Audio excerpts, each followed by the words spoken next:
Hello, I'm Kelly Ryan, and I want to welcome you to this month's edition of Are You in February, the month of love. And there's much to love about this community, much for me to love about this organization, the people that make this organization possible, whether it's staff, board, donors that contribute resources to allow us to do what we do, the people in the community that do work to help improve community. So in this month of expressing gratitude and appreciation and love, I would just say on behalf of myself and everyone else here, there is much to love about this organization and this community.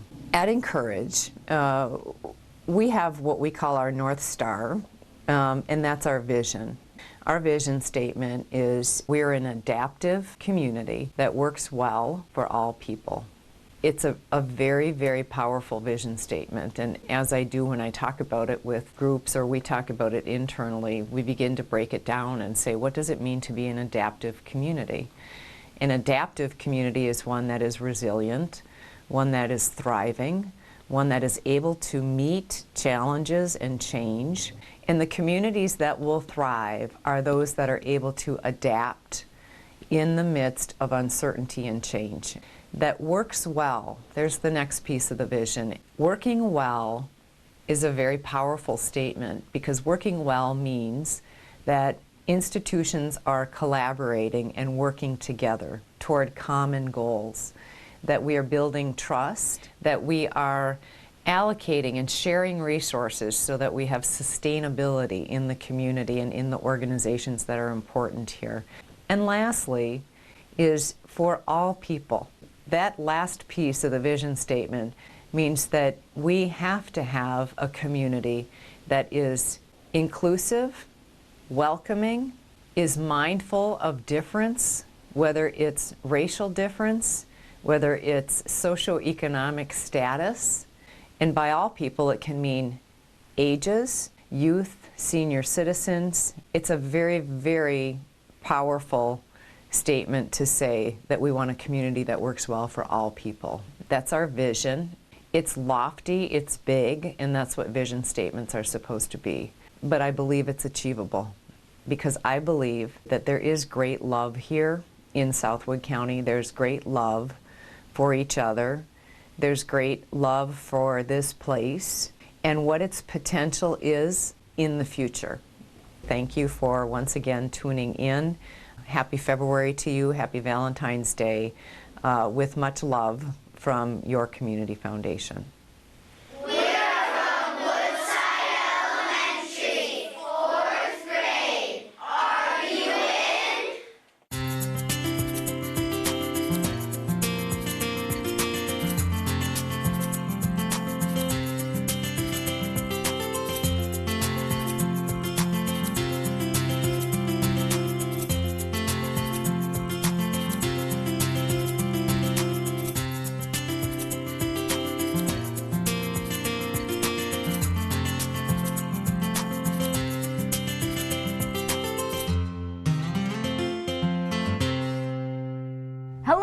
And welcome to Are You In? A show by your Incourage Community Foundation. It recognizes and celebrates the many good things happening in our community. And it highlights the courageous work being done by our friends and neighbors. We've got a lot happening on today's show. In 2014, Incourage celebrates 20 years as a community foundation. This month we'll take a look at one of our first significant grants.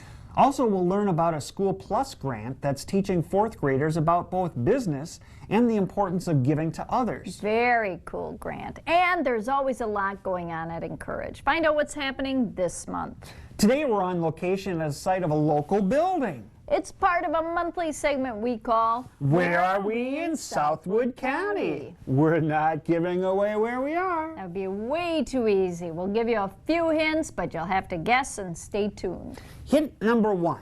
This building is in a local village first settled by pioneer Sam Boynton in the 1870s. Wow. That predates you, Carol. Ah, very funny.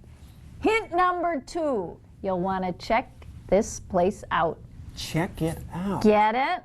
Think about it. This is a tough one. We'll reveal where we are later, so stay tuned. We Are Encouraged highlights an individual or group who's making a difference in our community. This month we feature Woodside Elementary's 4th grade class, where they turned a learning opportunity into a giving opportunity. Very cool. The students made scarves for a project that taught them how to run a business and market a product. But it's what they did with the scarves after the project that will touch your heart.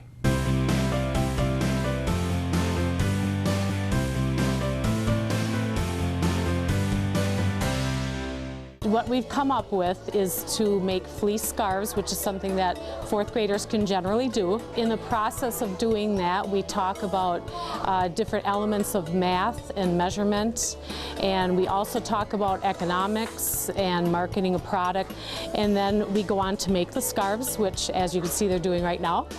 And we will donate the scarves to the Family Center for those children that they feel that they're in need. Recently, Woodside 4th graders combined learning with giving when they turned a class project into a community project benefiting the Family Center.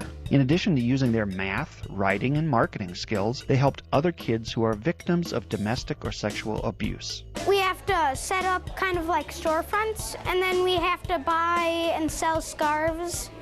And then after we're done with that, we'll have to give the scarves away to the Family Center. The mission of the Family Center is to provide shelter and support services for all victims of domestic abuse or sexual assault. The scarves that we received today, we will be giving out to kids in our safe shelter, and we'll also have them available for any kids that come in with their parents to receive outreach services. They'll also be able to take scarves home. Students share their creativity in their scarf designs. We're using beads, pins, and fleece for all the projects that we're doing. The whole 4th grade is doing it. You put the beads on and then you tie it. So there's going to be many colorful scarves out there. I probably liked most that we got to actually make the scarves instead of using paper, and that my mom came in to help me. Sometimes teachers have a great idea but don't have the funds. That's where Incourage School Plus grants come in. They encourage educators to design new programs, projects, and events that build trust and strengthen relationships in their school and community. If we had not gotten that, we wouldn't be able to do this project again this year, so we are very appreciative of that. Really easy to do, filled out just an application, and they got back to us very quick to let us know that the project was ready to go, and sent a check, and then we were off shopping. Through this scarf project, kids in our community benefit, whether they're the giver or receiver. A lot of times they come in with just the clothes on their back. So the scarves that we got today are just a little something special to make the kids feel safe and at home. The idea that they'll be able to help somebody out that they don't know who it is, I think that's a good lesson for them also. It makes me feel good, like knowing that I'm not hogging the scarves. I have like 20 in my house. We made these scarves for the Family Center. And now it's time for the question of the month. We asked participants at February's Tribune Building meeting to tell us what they loved about their community. What I love about Wisconsin Rapids is the sense of community, the feeling that everyone's kind of like a family, and the abundance of creative thinkers that come together and try to solve community problems. I think with the group that we have here, you can see all different demographics of the Wisconsin Rapids area coming together and working to find out what the community needs and working on solutions to help out the community in general as a whole. What I love about the Wisconsin Rapids area is the sense of community and family, and just that there's so much of a support system for you. And I grew up here, and my mom grew up here and returned to move here. And just the overwhelming support and encouragement that you see with everyone in the community. I like the drama in theaters and all the lovely kids that I've met, and the livelihood of this whole entire community. Wherever I go, there's always fun. I really love the people that are in the community. We have a sense of connection. Everyone really, helps you become a better person and all, and they also, promote you to be more of a leader in the community. I really like that.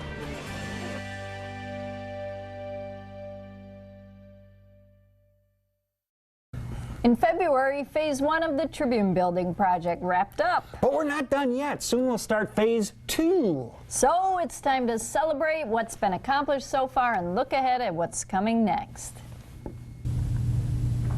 Well, today in the studio we have a couple of community fellows that have been in the process ever since the beginning. We're going to learn about what community fellows are, what they do, and what they've learned. So we welcome in the studio today Katrina, Kyle, and Kent. So welcome. And my first question for you is, who roped you into this? And what was the pitch? So when somebody approached you initially, right? What was the pitch? What did they tell you? Let's see. You know, your names came up a lot. You should come be a fellow. Oh, yeah, okay. I got that one a couple times. I think Gus Mancuso was the one, and it was more of just fill this out. You're gonna be involved, and said it would be a great experience, and it has been. So persuasion. Mm-hmm. Yeah, he's good at that. And Kyle? I'd heard a little bit about the project, and kind of through that, I think they knew I was interested and showed me some information about what was coming, and said, "Hey, we'd love to have some of your time if you're willing to participate." So. What's been the most surprising in being a fellow, or how would you describe your role to others that either have participated or haven't participated in the Tribune Building project meetings? How would you describe a community fellow role? I would say being an advocate for the process. I think it's a new process, and a lot of people were probably unaware of how the meetings were going to go and not quite sure what to expect. So us putting the word out there and kind of talking to people and just kind of helping them understand a little better about what the process would be like. Okay. Yeah, I really felt I got to be kind of the voice of the project, and not just Incourage, but Concordia. A lot of people that I kind of ran across at work or just in my, whatever I'm doing around the community, feeling like they had misconceptions or that they didn't know how to get involved or it wasn't going to make a difference, and being able to be in that overheard conversation and kind of step in and say, no, this is actually how you can get involved in what's going to happen, and really getting their buy-in kind of from the early stages. Mm-hmm. Pretty much what they said, but just, You can't say ditto. I know, I won't say ditto, but really, connecting people to this and connecting people to, you should get involved with this because there's a lot of neat things for each person to take from this, and you get more connected each time you come to it. So yeah, pretty much what they said with the connectivity of it. So what's been the most surprising thing going through this, as you're working within your networks, and then through the engagement process you're getting exposed to a lot of different networks. What's been surprising? One thing for me is how some people don't even want to come or even learn about it. Okay. To me, it's like, this is an exciting opportunity that we have in our community. Why not get excited? And I've gone to Mid-State quite a bit in outreach to the younger crowd. And some people get really excited, and others are like, thanks for the paper, and leave, So just the reaction. Some people are really excited, and some people are not interested in even trying it. Okay. I think for me it was actually, once the meetings kind of got going, the recognition in the community about being affiliated with the project. The people at work or just around town who said, hey, I heard, the next meeting we're going to do this, and I'm looking around like, oh, are you talking to me? And probably the biggest surprise was at my job we had some training. We had consultants from out of town who came in, and I sat down in the meeting and they kind of kept looking at each other and looking at me, and we just wanted to know, are you the guy who was on that poster that was in the coffee shop? And they were just kind of really they really couldn't even understand the process and what was going on, because coming from a big city, they'd never really even seen anything that was so community focused and had so much participation with everyone there. So it kind of blew their minds a bit. It was really strange to get blindsided by the project in circumstances I thought I was so far away from it. He's a celebrity now, of course. Oh yeah, poster boy, right? I think I saw you two on a couple. So I think the fact that people, I think their first thought was that we're not really going to get to have our ideas heard, and what we say isn't really going to be an end product. And from being a table host and being a fellow, seeing people's perception change to like, holy cow, we actually get to decide what goes in this building, and it's not being told to us what's going to go in. Instead, our ideas actually matter and our voice matters. So it's the people, you could really tell from one meeting to the next, people's excitement grew knowing that this actually is going to be something that will be feasible and we can actually do in the community. Well, I want to thank you all for being community fellows and joining in the process and help us move the process along. In 2014, Incourage celebrates 20 years in our community. Woohoo! We've come a long way during that time, and we're ready to celebrate our first 20 years of work. And look forward to the next 20. Today we'll look at one of the first significant grants in our history. The grant helped create a visitation center at the Family Center, a local shelter for victims of domestic violence and sexual abuse. Here are Danita Carlson and Mary Wirtz to tell us more. At that time, it was the largest grant that we had ever made to a nonprofit organization. In the 1990s, Wisconsin Rapids Family Center was the first domestic violence center in the state to provide a visitation area for families going through divorce or separation. In 1998, Incourage awarded a $40,000 grant to the Family Center to create a separate location for these visits.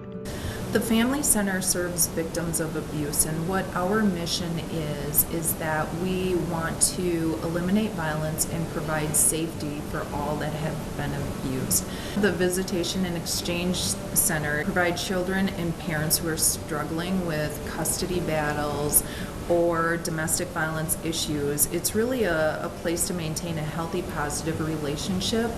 This is a very comfortable home-like environment for both the parents and the children, and a lot of times in the office area you can hear the kids laughing and playing with the parents if we are here during that time.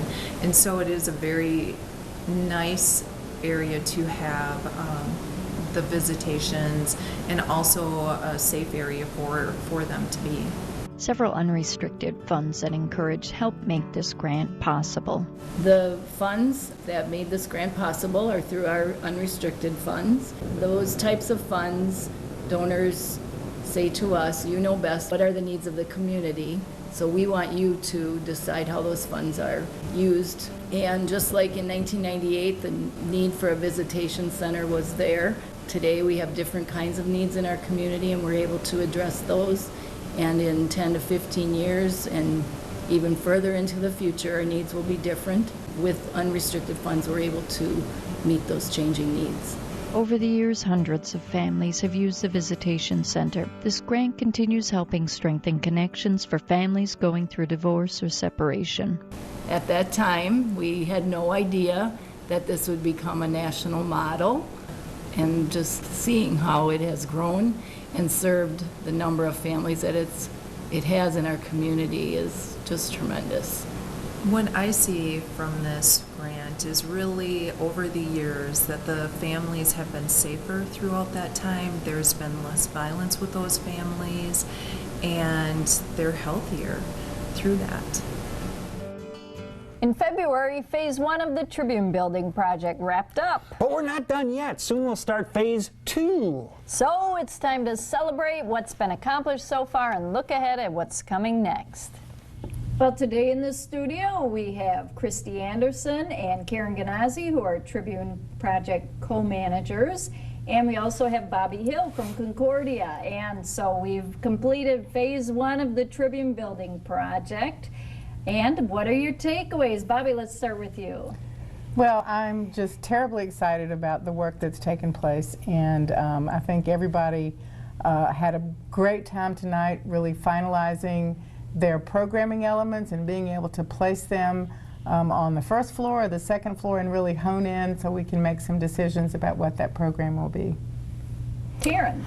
Well, as a community member, I was so excited to see the number of people that have showed up consistently to the meetings and clearly have been excited about the process and excited about being asked to be a participant in something that they've never done before. So it's been really encouraging to see that many people showing up. I thought it was really exciting. You know, I agree with the numbers. That was awesome.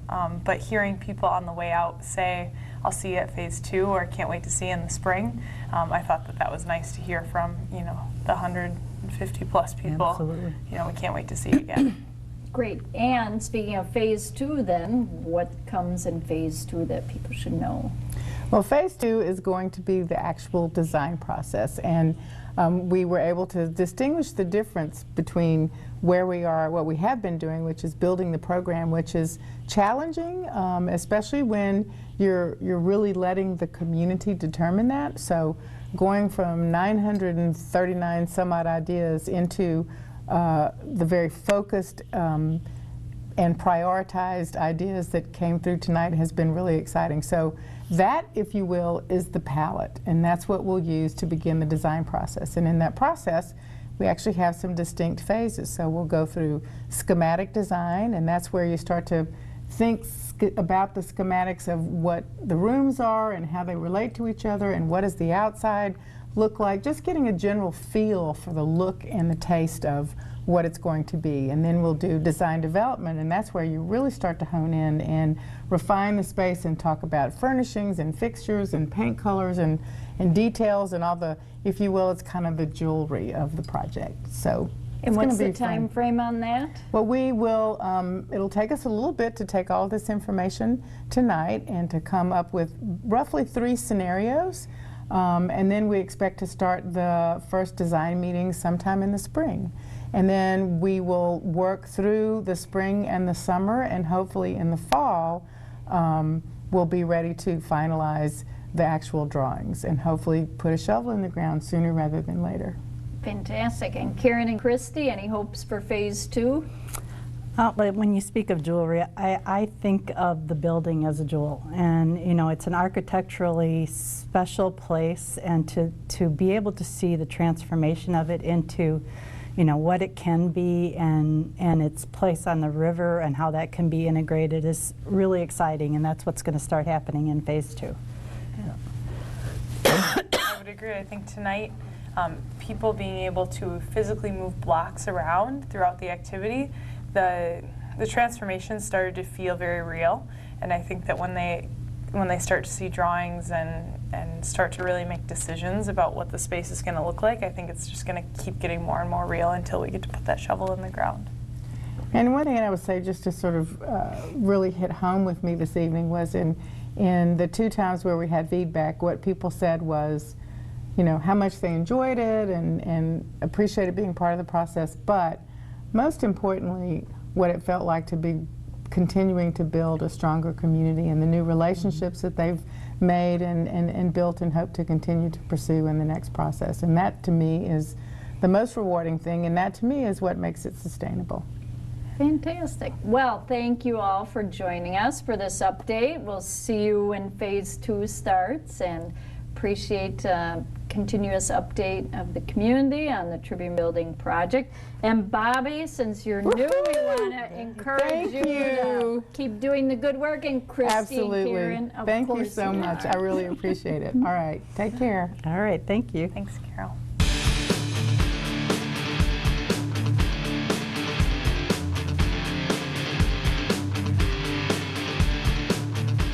There's always a long list of things happening at the Community Foundation, but here are highlights for this month at Incourage. Well, the February 11th Tribune Building meeting wrapped up phase 1 of the project. But there's more to come. Meetings for phase 2, the design phase, begin this spring. Each month we'll update you on the Tribune Building project. Or go to tribunebuilding.org for more information. You'll find meeting summaries, a list of ideas generated, and more. We've got exciting news! Woo! Recently, Incourage restructured its grant-making strategy. And one new grant funding opportunity we introduced is the What If Grant. What If grants are for resident-led projects that bring other people together to move a good idea to action. That's right. Grants are for up to $2,500, and you'll find an application on our website. Every month we're working on many projects, but that's what's happening this month at Incourage.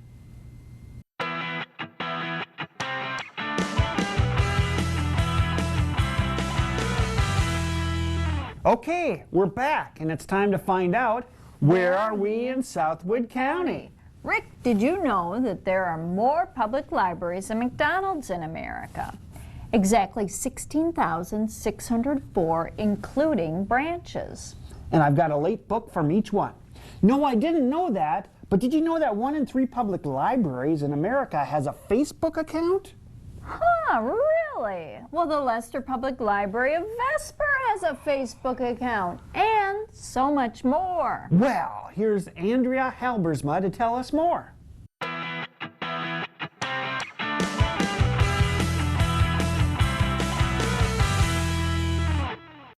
The Leicester Public Library of Vesper is located on the corner of Cameron Avenue and Virginia Street at 6550 Virginia Street in Vesper. The Leicester Public Library of Vesper really has a desire to bring to the community good informational resources and technology advances for all members of our community, whether it's for their recreation needs or education needs, because we really feel like all the community members are lifelong learners, and we want to be there for them and provide that for them. The Leicester Public Library of Vesper is really for everyone in the community. We have people who come from Wisconsin Rapids to Marshfield. We have Rudolph and Auburndale and Milladore. It's really for anybody who's willing to make the drive here or walk down the street, because we're really supported by our village and by the whole of Wood County, and we really appreciate that. So we want to make sure we support the whole of Wood County too. People use the library for lots of different reasons. Some just simply come to check out movies to entertain them during the boring winter months. Some come to check out the latest bestsellers. And there's lots of kids that come to use to find multiple copies of books they have to read for school, or just information for papers or projects in their schools. And we also have computers that are available for people to use for free, that if you don't have internet access at home or computers at home, you can always come to the library and use them here too. At the library here, we like to hold lots of various activities. On Tuesday mornings during the school year, we have a story time, and that includes stories and crafts and songs. Tuesday afternoons, there's a local group of crafters that come and knit and crochet and support each other in their projects.